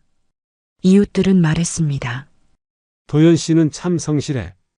괜히 젊었을 때부터 인정받은 게 아니야. 그런 도연 씨에게 어느 날 오랜 친구가 찾아왔습니다. 커피잔을 앞에 두고 친구는 낮은 목소리로 속삭였습니다. 야, 이거 확실한 투자야. 월세 수익이 보장돼. 노후에 딱이야. 친구의 말은 달콤했습니다. 은행 이자보다 훨씬 나아. 내 친동생도 들어갔다니까. 몇 달만 지나면 생활비 걱정은 사라질 거야. 도연 씨는 잠시 망설였습니다. 하지만 마음 한켠에는 아내와 조용히 살 노후를 지켜야 한다는 간절함이 있었습니다. 결국 그는 고개를 끄덕였습니다. 그래, 믿지. 같이 늙어가는 친구인데. 믿음은 그 순간 계약서 위에 찍힌 도장만큼이나 무겁게 내려앉았습니다. 그는 수천만 원을 넣었습니다. 처음 몇 달은 약속대로 이자가 들어왔습니다. 통장에 찍힌 숫자를 보며 그는 잠시 안도했습니다. 그래, 역시 믿을만했지. 이제 좀 숨을 돌리겠구나. 그러나 반년이 지나자 연락이 끊겼습니다. 사무실은 텅 비었고 전화기는 꺼져 있었습니다. 그날 저녁 식탁에서 아내가 조심스럽게 물었습니다. 여보, 이번 달 이자 왜 안 들어와? 도연 씨는 젓가락을 내려놓고 대답하지 못했습니다. 침묵만 흐르고 TV에서 흘러나오는 홈쇼핑 광고 소리만 집안에 메아리 쳤습니다. 며칠 뒤 경찰서에서 들은 말은 짧고 차가웠습니다. 이미 피해자가 수십 명입니다. 돈을 되찾기는 사실상 어렵습니다. 그 순간 도연 씨는 무너졌습니다. 공허한 대기실 의자에 앉아 두 손에 힘없이 계약서를 쥐고 있었습니다. 내가 지켜야 할 노후였는데 왜 이렇게 쉽게 흔들렸을까? 구겨진 계약서 종이 위로 눈물이 번졌습니다. 잉크가 번져 흐릿해진 글씨처럼 그의 믿음도 그렇게 무너져 갔습니다. 아내는 옆에서 긴 한숨 끝에 말했습니다. 여보, 돈은 잃어도 돼. 그런데 제발 당신 자신만은 잃지 마. 그 말은 조용했지만 깊게 파고들었습니다. 그 순간 도연 씨는 고개를 숙였고 오랜만에 흐느낌이 터져 나왔습니다. 돈은 다시 모을 수 있어도 한번 금이 간 믿음은 오래 아픕니다. 하지만 이 이야기에서 배울 수 있는 것도 있습니다. 노후 자산은 사람이 아닌 제도와 시스템을 믿어야 한다는 것입니다. 금융감독원 공시 사이트에서 상품을 확인하고 투자 전 반드시 분산투자 원칙을 지켜야 합니다. 무엇보다도 확실하다는 말이 붙는 상품일수록 반드시 의심해 봐야 합니다. 믿음은 소중합니다. 그러나 그 믿음을 어디에 두느냐가 노후의 안정을 좌우합니다. 그리고 이 깨달음은 이어질 다음 이야기 간병의 무게 앞에서 또 다른 의미로 다가옵니다. 5번째 이야기는 돈보다 더 무거운 간병의 무게에 관한 이야기입니다. 최은희 69 남편과 함께 은퇴 후 시골에 내려와 작은 집에서 살고 있었습니다. 마당에는 감나무 한 그루가 서 있었고 계절마다 색을 바꾸며 두 사람의 시간을 지켜주곤 했습니다. 봄이면 연두빛 새잎이, 가을이면 주홍빛감이 매달려 있었고 두 사람은 그 아래에 앉아 차를 마셨습니다. 여보, 이제 아침마다 새소리 듣는 게 참 좋다. 남편이 그렇게 말할 때마다 은희 씨는 빙그레 웃으며 고개를 끄덕였습니다. 그녀의 웃음에는 고단했던 세월 끝에 찾아온 평온이 묻어 있었습니다. 하지만 몇 해 뒤 남편에게 치매 증상이 찾아왔습니다. 처음엔 단순한 건망증 같았습니다. 은희야, 내 안경 어디 뒀지? 여보, 식탁 위에 있잖아요. 둘은 그렇게 웃어넘겼습니다. 그러나 점점 그 웃음은 줄어갔습니다. 시간이 흐르자 남편은 이름을 잊고 길을 잃었습니다. 동네 슈퍼에 다녀온다던 사람이 저녁이 되도록 돌아오지 않았습니다. 비 오는 날 파출소에서 연락을 받고 겨우 남편을 찾은 순간 은희 씨는 그 자리에 주저앉아 오열했습니다. 여보, 제발 어디 가지 말아요. 그때부터 은희 씨는 직장 대신 간병인이 되었습니다. 아침이면 약을 챙기고 점심이면 식사 시간을 잊은 남편에게 숟가락을 쥐어주었습니다. 밥은 여기에 있어요. 여보, 이쪽이에요. 하루에도 수십 번 같은 말을 반복했습니다. 냄비에 국을 데우면서도 약봉지를 정리하면서도 그녀의 하루는 남편의 하루와 정확히 겹쳐 있었습니다. 문제는 돈이었습니다. 간병비는 매달 수백만 원씩 들었습니다. 요양보호사를 부르자니 생활비가 빠듯했고 혼자 돌보자니 몸이 무너졌습니다. 허리 통증에 진통제를 달고 살았고 밤마다 쪽잠을 자다 벌떡 일어나 남편이 침대에 있는지 확인하곤 했습니다. 이웃이 와서 말했습니다. 은희 씨, 이러다 본인 먼저 쓰러지겠어요. 그 말에 은희 씨는 말없이 고개만 끄덕였습니다. 울컥 올라오는 눈물을 보이지 않기 위해 서둘러 부엌으로 향했습니다. 어느 날 병원에서 간호사가 조심스레 말했습니다. 보호자분, 이대로는 오래 버티기 힘드실 거예요. 본인 건강도 챙기셔야 합니다. 그제야 은희 씨는 스스로를 돌아봤습니다. 나는 내 노후를 살고 있는 게 아니라 내 남편의 병 속에서 갇혀 있구나. 사랑은 때로 가장 무거운 족쇄가 되었습니다. 남편의 눈을 보면 마음이 흔들렸습니다. 잠깐 정신이 맑아진 순간 남편은 그녀의 손을 꼭 잡으며 속삭였습니다. 은희야, 미안하다. 그 짧은 순간이 며칠의 고단함을 덮어주기도 했습니다. 그러나 결국 은희 씨는 요양원 문 앞에서 눈물을 쏟았습니다. 내가 끝까지 지켜야 하는데 미안해. 남편을 간호사에게 맡기고 돌아서는 길 몇 번이나 뒤를 돌아보았습니다. 하지만 마음속 깊은 곳에서는 알았습니다. 이것은 죄책감이 아니라 살아남기 위한 선택이라는 것을. 남편이 시설에 들어가고 난 뒤 집은 조용했지만 은희 씨의 마음은 조금씩 회복되었습니다. 아침마다 감나무 아래에 앉아 스스로에게 말했습니다. 함께 늙는다는 건 끝까지 함께 한다는 게 아니라 버틸 수 있는 방법을 찾는 거구나. 그 깨달음이 남은 노후를 지켜주는 힘이 되었습니다. 간병은 혼자서 감당할 수 없는 무게일 때가 많습니다. 그래서 미리 준비가 필요합니다. 장기요양보험 등 공적 제도를 활용하면 요양보호사 방문 지원을 받을 수 있습니다. 지자체에서 운영하는 돌봄 서비스나 가족 지원 프로그램을 찾아보는 것도 방법입니다. 무엇보다 중요한 건 간병하는 사람의 자기 돌봄입니다. 본인이 무너지면 사랑하는 사람도 끝까지 지킬 수 없으니까요. 사랑은 끝까지 함께하는 방식만이 정답이 아닙니다. 함께 버틸 수 있는 방법을 찾는 것, 그것이 또 다른 사랑의 모습일 수 있습니다. 결혼 생활 30년. 아이도 키워냈고 은퇴 후엔 같이 여행이나 다니며 웃으며 살 줄 알았습니다. 하지만 관계는 생각처럼 이어지지 않았습니다. 윤정이 63. 남편과의 갈등은 은퇴 이후 더 커졌습니다. 집에 머무는 시간이 많아진 남편은 늘 불만을 털어놓았습니다. 집에만 있지 말고 나가서 뭐라도 해. 하루 종일 TV만 보지 말고. 정혜 씨도 지지 않았습니다. 당신은 내가 하루 종일 뭐 하는 줄이나 알아? 밥하고 빨래하고 집안 챙기는 게 일이잖아. 그걸 왜 몰라? 사소한 말다툼은 점점 깊은 골이 되었습니다. 처음엔 하루에 몇 마디로 끝나던 언성이 나중엔 며칠을 이어가는 냉전이 되었습니다. 대화는 짧아졌고 식탁 위에는 밥보다 침묵이 먼저 자리 잡았습니다. 젓가락이 그릇에 부딪히는 소리만 정막을 깼습니다.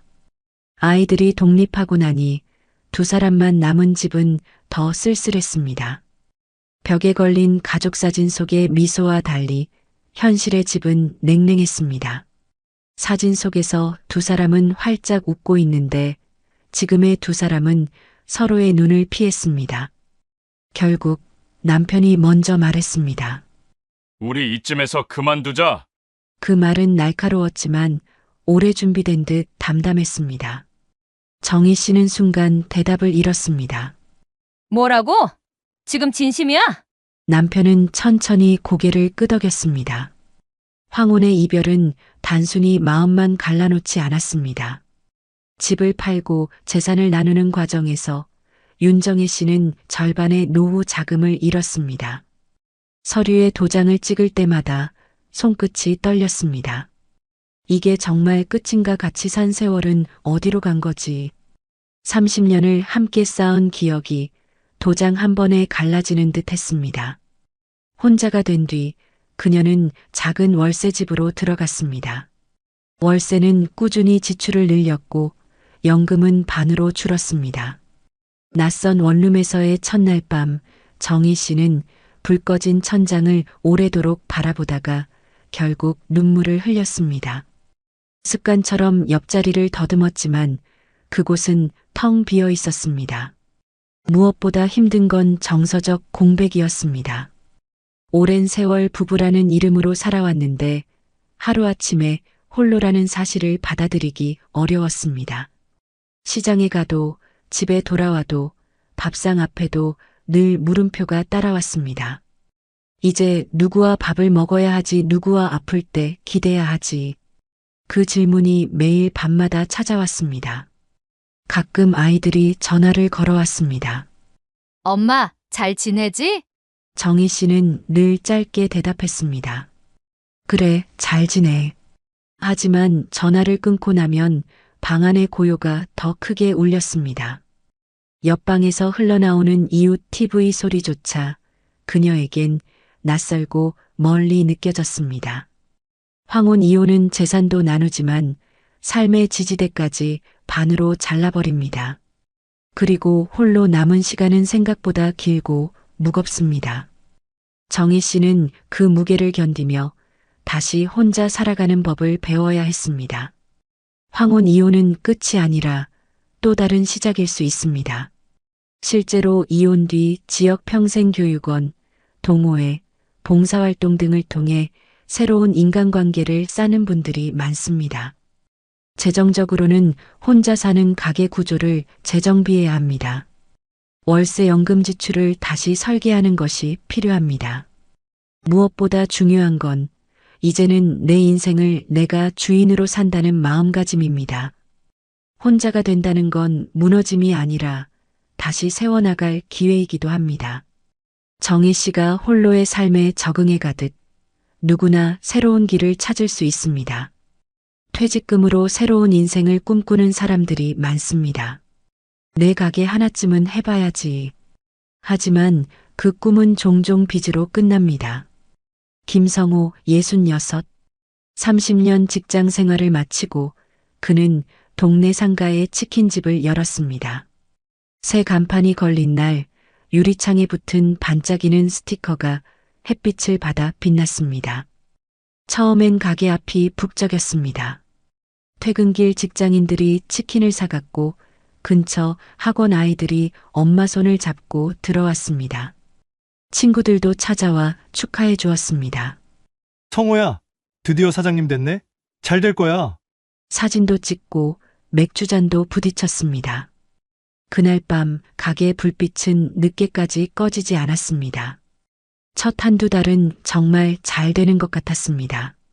매출표에 찍힌 숫자를 보며 그는 흐뭇하게 웃었습니다. 이 정도면 노후는 문제 없겠는데? 아내도 처음엔 웃었습니다.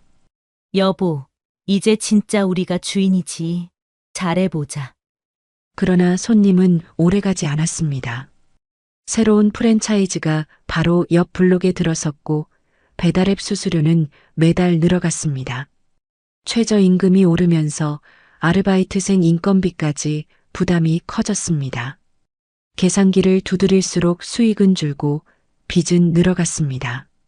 저녁이면 기름 냄새와 열기로 가득 찬 주방에서 그는 땀을 닦으며 닭을 튀겼습니다. 내가 이걸 하려고 30년을 일한 건 아닌데. 기름이 튀는 소리와 환풍기 소음 속에 그의 중얼거림은 묻혀버렸습니다. 아내는 점점 지쳐갔습니다. 한밤중 장부를 정리하던 날 그녀가 한숨 섞인 목소리로 말했습니다. 여보, 이번 달 카드 값이 너무 많아. 적자가 또야. 이러다 우리 집까지 위태로워져. 성호 씨는 고개를 떨구며 대답했습니다. 조금만 더 버텨보자. 곧 좋아질 거야. 처음엔 다 힘든 법이야. 하지만 곧은 끝내 오지 않았습니다. 3년을 버티는 동안 그는 손님 없는 가게에서 불 꺼진 간판을 붙잡고 서 있던 날이 더 많았습니다. 배달앱 리뷰에는 기름이 너무 많다, 다른 집이 더 싸다는 말이 이어졌습니다.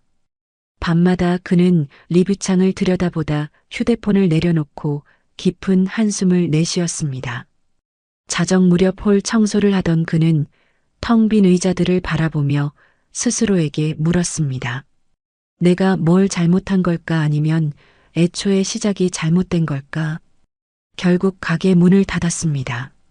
남은 건 밀린 임대료 고지서와 은행 대출 상환 통지서였습니다. 30년 모은 퇴직금은 흔적도 없이 사라졌습니다. 폐업 당일 철문을 내리고 마지막으로 가게를 나서던 날, 성호 씨는 한참을 발걸음 떼지 못했습니다. 기름 냄새가 밴 벽지, 달아빠진 주방기구, 손때 묻은 계산대가 마치 그를 붙잡는 듯 보였습니다. 아내는 옆에서 말없이 눈물을 훔쳤습니다. 내 두 번째 인생이 이렇게 끝나버리는구나. 그의 중얼거림은 조용한 상가 골목에 메아리처럼 퍼졌습니다. 그날 밤 집에 돌아와서도 옷에 밴 기름 냄새는 쉽게 사라지지 않았습니다. 창업은 새로운 기회일 수 있습니다. 하지만 준비 없는 도전은 노후를 통째로 흔들어 버릴 수 있습니다. 그리고 한번 잃은 퇴직금은 다시 쌓기 어려운 무게로 남습니다. 은퇴 후 창업은 철저한 시장 조사와 사업 계획서 없이는 위험합니다. 퇴직금을 한 번에 투자하기보다 일부만 사용하고 나머지는 안정적 자산으로 분산하는 것이 안전합니다. 창업을 꿈꾼다면 먼저 프랜차이즈 본사 말이 아닌 실제 운영자의 목소리를 들어야 합니다. 꼭 내 가게가 아니어도 됩니다. 시니어를 위한 재취업 프로그램, 소규모 온라인 사업 등은 초기 비용 부담이 훨씬 적습니다. 내 인생 이막은 화려한 간판이 아니라 내 몸과 마음이 버틸 수 있는 일에서 시작될 수도 있습니다. 넘어짐을 경험했더라도 준비한다면 다시 일어설 길은 열려 있습니다. 마지막 이야기는 너무도 흔하지만 치명적인 전화 한 통에서 시작됩니다. 장미자 70. 오후 햇살이 길게 들이운 거실, 그녀는 혼자 TV를 보며 졸고 있었습니다. 그때 전화벨이 울렸습니다. 고객님, 은행 보안팀입니다. 지금 고객님의 계좌가 위험에 노출됐습니다. 빠르게 조치를 안 하시면 큰일 납니다. 전화기 너머 목소리는 놀라울 정도로 차분하고 단호했습니다. 안전하게 다른 계좌로 옮겨드리겠습니다. 저희가 끝까지 보호해드릴 테니 걱정 마세요. 지금 바로 처리하지 않으면 계좌가 전부 동결됩니다. 순간 미자 씨의 심장은 쿵 내려앉았습니다. 최근 뉴스에서 금융사기 이야기를 들은 적은 있었지만 막상 자신에게 닥치니 판단이 흐려졌습니다. 불안한 마음에 그는 안내대로 계좌번호를 눌렀습니다. 몇 번의 확인 절차, 그리고 송금 버튼, 삑 소리와 함께 수십 년 모아온 적금이 한순간에 사라졌습니다. 처음엔 실감이 나지 않았습니다. 거실 시계 초침 소리만 크게 들렸습니다. 손에 땀이 맺혔고 TV 소리는 멀리서 메아리처럼 울렸습니다. 다급히 은행에 전화를 걸었습니다. 제가 방금 이체를 했는데 잘못된 것 같아요. 막아주세요. 그러나 돌아온 대답은 냉정했습니다. 이미 출금이 완료됐습니다. 지금으로선 막을 수 없습니다. 수화기를 붙잡은 손이 덜덜 떨렸습니다. 마치 모든 힘이 빠져나간 듯 그녀는 바닥에 주저앉았습니다. 며칠 뒤 아들에게 용기를 내 털어놓았습니다. 아들아, 엄마가 돈을 잘못 보냈어. 하지만 돌아온 대답은 차가웠습니다. 엄마, 요즘 누가 그런데 속아요? 인터넷만 켜도 다 조심하라고 나오는데. 말은 맞았지만 그 말은 미자 씨의 마음을 더 무너뜨렸습니다. 내가 바보가 된 것 같구나. 돈을 잃은 것보다 더 아픈 건 자존심이 무너진 것이었습니다. 평생 가족을 위해 절약하고 모아온 사람이 한순간에 바보가 된 듯한 기분이었습니다. 며칠 뒤 경찰서 상담실. 사건 피해 접수를 위해 진술서를 쓰는 손이 떨렸습니다. 내가 바보였어요. 바보처럼 살았어. 눈물이 종이에 떨어져 잉크가 번졌습니다. 경찰관은 위로하듯 고개를 끄덕였지만 돌려받기 쉽지 않을 겁니다라는 말이 더 크게 남았습니다. 집으로 돌아오는 길, 버스 창밖으로 스쳐가는 불빛들이 흐릿하게 번졌습니다. 그 불빛은 마치 세상이 자신만 두고 앞서가는 것처럼 느껴졌습니다. 밤마다 장롱 속 통장을 꺼내보았습니다. 다시 채워지지 않을 빈칸을 손끝으로 쓸어내리며 중얼거렸습니다. 이건 단순한 숫자가 아니야. 내 평생의 시간과 수고가 담겨 있었는데 그 빈칸은 돈의 공백이 아니라 삶의 공백처럼 다가왔습니다. 금융기관은 절대 전화로 계좌이체나 비밀번호 입력을 요구하지 않습니다. 모르는 번호에서 급히 송금하라는 말이 나오면 무조건 전화를 끊고 은행 공식 번호로 재확인해야 합니다. 경찰청 112, 금융감독원 1332는 즉시 도움을 요청할 수 있는 공식 채널입니다. 무엇보다 보이스피싱은 바보라서 속는 것이 아니라 사람의 불안을 노린 범죄입니다. 누구라도 순간적으로 당할 수 있습니다. 장미자 씨는 큰 상처를 입었지만 이 경험을 주변에 알리기 시작했습니다. 내가 당했으니 너희는 당하지 말아라. 그 한마디가 또 다른 피해를 막을 수 있었습니다. 노후는 단순히 돈이 부족해서만 흔들리는 게 아닙니다. 믿음과 자존감이 무너질 때 삶의 기반 자체가 흔들립니다. 하지만 기억해야 할 건 우리는 언제든 다시 배울 수 있고 더 안전한 길을 만들 수 있다는 사실입니다. 결국 그들의 눈빛은 모두 같았습니다. 살아내야 한다. 누군가는 병원 침대 옆에서, 누군가는 빈 통장 앞에서, 또 누군가는 식탁 위에서 서로 다른 자리에 있었지만 모두 같은 다짐을 품고 있었습니다. 그러나 이 이야기는 단순히 절망을 말하는 것이 아닙니다. 미리 준비한다면 작은 습관과 선택 하나가 우리의 노후를 지켜줄 수 있습니다. 당신의 노후는 안전하신가요? 오늘 이야기가 마음에 닿으셨다면 구독과 좋아요 부탁드립니다. 당신의 작은 응원이 더 많은 희망의 이야기를 이어가는 힘이 됩니다.